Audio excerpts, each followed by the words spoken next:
On se connecte au marché. Bon, on a enfin les T3 de LVMH et c'est vrai que c'est assez étonnant, hein, finalement on est sur une progression du chiffre d'affaires de seulement 1%. Alors attention parce que ce qui est assez étonnant, c'est que c'est la maroquinerie finalement qui baisse le plus. Je rappelle que c'est le plus gros du chiffre d'affaires de la société. Alors que, rappelez-vous, hier je vous avais parlé de la joaillerie, Tiffany justement, elle c'est en progression de 2%. Alors bien sûr attention parce que là hier je vous ai parlé des marges, là c'est les chiffres d'affaires, c'est un peu différent. La distribution sélective, ça marche toujours du feu de Dieu, plus 7%. Même l'alcool, on est sur du plus 1% sur l'alcool. Alors il faut savoir qu'ils avaient déjà des problèmes l'année dernière sur l'alcool, donc c'est pour ça que...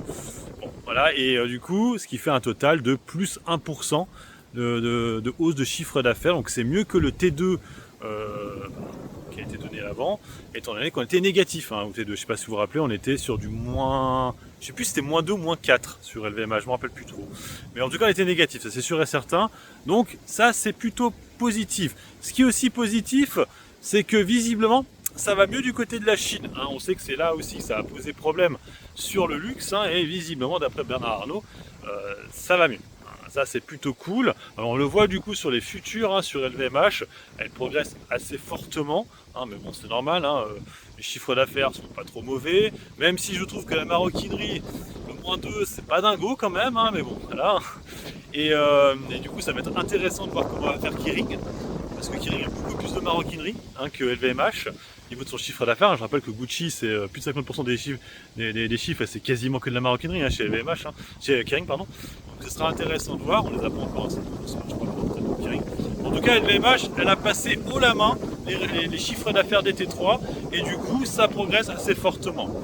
Et surtout comme je vous l'ai dit c'est la Chine qui porte, ce qui fait monter le cours de bourse là actuellement sur les futurs, c'est que visiblement le pire est passé en Chine et ça aussi le marché apprécie.